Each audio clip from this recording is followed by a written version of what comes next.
যাদবপুর বিশ্ববিদ্যালয়ের সাম্প্রতিক ঘটনা নিয়ে মুখ খুললেন রাজ্যের প্রাক্তন মুখ্যমন্ত্রী মমতা ব্যানার্জি।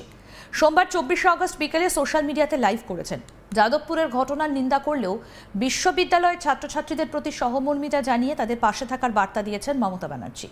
তিনি জানান, মতের অমিল থাকলেও বিশ্ববিদ্যালয়ের ছাত্রছাত্রীরা তার বন্ধু এবং এই কঠিন সময়ে তিনি তাদের পাশেই রয়েছেন।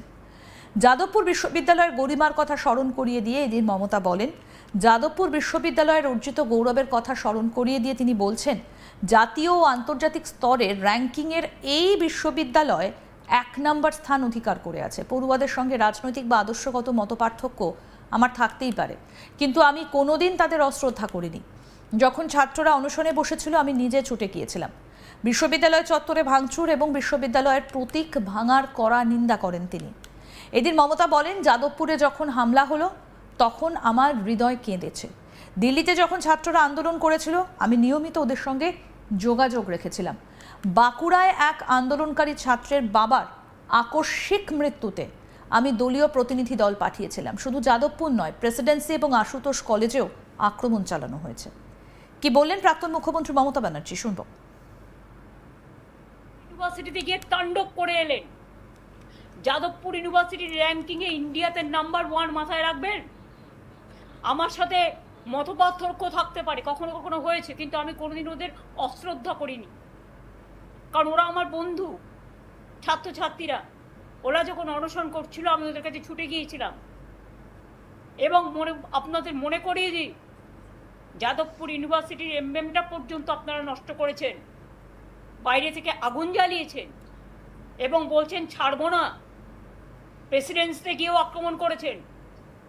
15 আগস্ট স্বাধীনতা দিবসের দিন আমাদের ছাত্র যুবরা, উপাসনা, প্রিয়াঙ্কা, পাপাইরা গেছিল ময়নারা ওখানে আন্দোলন করতে।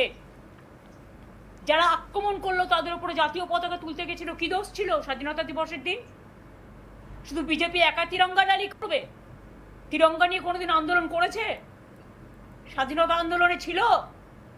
কোথায় ছিল তারা? ব্রিটিশদের দালালি করেছিল অনেকে বলেন, ইতিহাস বলে। আর আজ তারা যারা হামলা করলো তাদের উপর স্বাধীনতা সংগ্রামী, স্বাধীনতা আন্দোলনের দিন পতাকা তুলতে দিল না, তাদের উপর যারা অ্যাটাক করলো তাদের একটাকেও অ্যারেস্ট করলো না ভবানীপুর থানা। উপরন্তু তাদের নিয়ে গিয়ে, মেয়েদের ছেলেদের নিয়ে গিয়ে, ছাত্রছাত্রীদের যুবদের নিয়ে গিয়ে ভবানীপুর থানায় ডিটেন করিয়ে রাখলো। স্বাধীনতা দিবসের দিনেও আমাকে একটা লিগাল টিম পাঠাতে হলো তাদের বেল বন্ড করবার জন্য। 21শে জুলাই প্রোগ্রাম করেছিলাম, 60টা বাইক বাহিনী দিয়ে আপনারা আক্রমণ করেছিলেন কোর্টের পারমিশন থাকা সত্ত্বেও। কেন করেছিলেন? আবার শুনছি কোন কোন বিজেপির হটকারী নেতা বলছেন আপনি এসব করবেন না। বাবা, কোন গ্রহ থেকে এসছেন? চন্দ্রগ্রহ, সূর্যগ্রহ, মঙ্গল গ্রহ না গেরো গ্রহ? মনে রাখবেন আপনাদের গ্রহণ লেগেছে, তাই আপনারা আমাকে ভয় দেখাচ্ছেন আপনি এগুলো করবেন না। আমি বলি আপনাদের মানুষ এই 4 মাসেই বুঝে নিয়েছে কে কেমন। Charity begins at home. কে কেমন, আয়নাতে নিজেদের মুখ দেখুন। অন্নপূর্ণা যোজনাকে ঘিরে যে রাজনৈতিক বিতর্ক শুরু হয়েছিল তা এখন আর শুধু 3000 টাকা পাওয়া বা না পাওয়ার প্রশ্নে আটকে নেই। এই বিতর্ক গড়িয়েছে সরাসরি প্রাক্তন মুখ্যমন্ত্রী বনাম বর্তমান মুখ্যমন্ত্রীর সংঘাতে। একদিকে মমতা ব্যানার্জির অভিযোগ অন্নপূর্ণা যোজনার টাকা বেছে বেছে দেওয়া হচ্ছে, অন্যদিকে শুভেন্দু অধিকারীর দাবি যোগ্য মানুষকে দেওয়া হচ্ছে। সেখানে হিন্দু মুসলমান, বিজেপি তৃণমূল কিছুই দেখা হচ্ছে না। কিন্তু এই রাজনৈতিক তরজার মধ্যে এমন একটা মন্তব্য করেছেন শুভেন্দু যা গোটা বিতর্কের কেন্দ্রবিন্দু বদলে দিয়েছে। মমতাকে উদ্দেশ্য করে তার বক্তব্য, ফেসবুকেই থাকুন, আপনাকে রাস্তায় আর বেরোতে হবে না। এখানেই শেষ নয়, শুভেন্দু আরও বলছেন, রাস্তায় আপনি যাতে না বেরোতে পারেন তার ব্যবস্থাও আমি করব। আর এই মন্তব্যের কয়েক ঘন্টার মধ্যে মমতা বন্দ্যোপাধ্যায়ের পাল্টা আক্রমণ। দেশের রাষ্ট্রপতি, সুপ্রিম কোর্টের প্রধান বিচারপতি এবং সর্বোপরি দেশের মানুষের কাছে তার প্রশ্ন, সংবিধান কি এমন ভারতের কল্পনা করেছিল? অর্থাৎ অন্নপূর্ণা যোজনার টাকা নিয়ে শুরু হওয়া বিতর্ক এখন পৌঁছে গেছে গণতন্ত্র, রাজনৈতিক স্বাধীনতা এবং ক্ষমতার ভাষা নিয়ে বড় রাজনৈতিক সংঘাতে। কি বলেছেন মুখ্যমন্ত্রী শুভেন্দু অধিকারী, আসুন শোনাই। ফেসবুকেই থাকুন আপনি বিকালবেলা, আপনাকে রাস্তায় বেরোতে হবে না, আপনাকে রাস্তায় বেরোতে হবে না। আর রাস্তায় আপনি যাতে না বেরোতে পারেন তার ব্যবস্থাও আমি করব। ফেসবুকেই থাকুন আপনি বিকালবেলা, আপনাকে রাস্তায় বেরোতে হবে না, আপনাকে রাস্তায় বেরোতে হবে না। আর রাস্তায় আপনি যাতে না বেরোতে পারেন তার ব্যবস্থাও আমি করব। এর পাল্টা সোশ্যাল মিডিয়ায় পোস্ট করেছেন প্রাক্তন মুখ্যমন্ত্রী মমতা ব্যানার্জি। তিনি লিখেছেন, ভারতীয় রাজনীতিতে এক নতুন নিম্নগামিতা। শুভেন্দু অধিকারী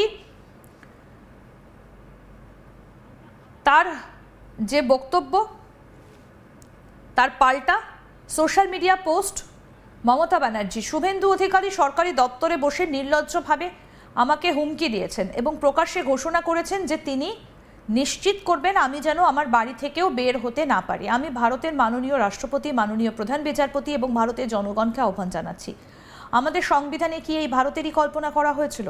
একজন ক্ষমতাসীন মুখ্যমন্ত্রী যিনি সেই সংবিধানকেই সমুন্নত রাখার শপথ নিয়েছেন, তিনি প্রধান বিরোধী দল সর্বভারতীয় তৃণমূল কংগ্রেসের চেয়ারপারসনের স্বাধীনতা খর্ব করার প্রকাশ্য হুমকি দিচ্ছেন। কথাগুলো ছিল দ্ব্যর্থহীন, আমি নিশ্চিত করব তুমি বাড়ি থেকে বের হতে পারবে না। এর ঠিক মানেটা কি? গৃহবন্দী, ভীতি প্রদর্শন, রাজনৈতিক নিপীড়ন? একটা সাংবিধানিক গণতন্ত্রে কে স্বাধীনভাবে চলাফেরা করতে পারবে তা নির্ধারণ করার অধিকার আপনাকে কে দিয়েছে? সম্ভবত তিনি আমাকে স্বৈরাচারের কাছে মাথা নত করা ব্যক্তিদের সাথে গুলিয়ে ফেলেছেন। আমাকে বলতেই হবে এটা একটা গুরুতর ভুল ব্যাখ্যা। এটা মমতা ব্যানার্জির চেয়েও বড় বিষয়। এটা সেই ধরনের ভারত গড়ার বিষয় যা বিজেপি তৈরি করতে চায়। সেখানে রাজনৈতিক প্রতিপক্ষকে হুমকি দেওয়া হয়, ভিন্ন মতকে শাস্তি দেওয়া হয় এবং সাংবিধানিক অধিকারগুলো ক্ষমতায় থাকা ব্যক্তিদের দেওয়া বিশেষ সুবিধায় পরিণত হয়।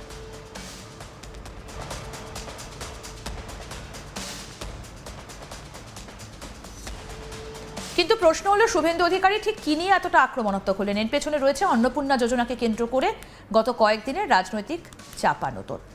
কি বলেছেন শুনবো। অন্নপূর্ণা ভান্ডার 1 মাস দেবেন, 3 মাস দেবেন না, পুজো পর্যন্ত বড়জোর দেবেন, তাও কিছু, সবাইকে নয়। দেখে দেখে দিচ্ছেন, চেকে চেকে দিচ্ছেন, বর্ণ দেখে দিচ্ছেন, ধর্মও দেখছেন না। আপনারা হিন্দু ধর্ম ভালোবাসেন না, আপনাদের হচ্ছে হিন্দুত্ব।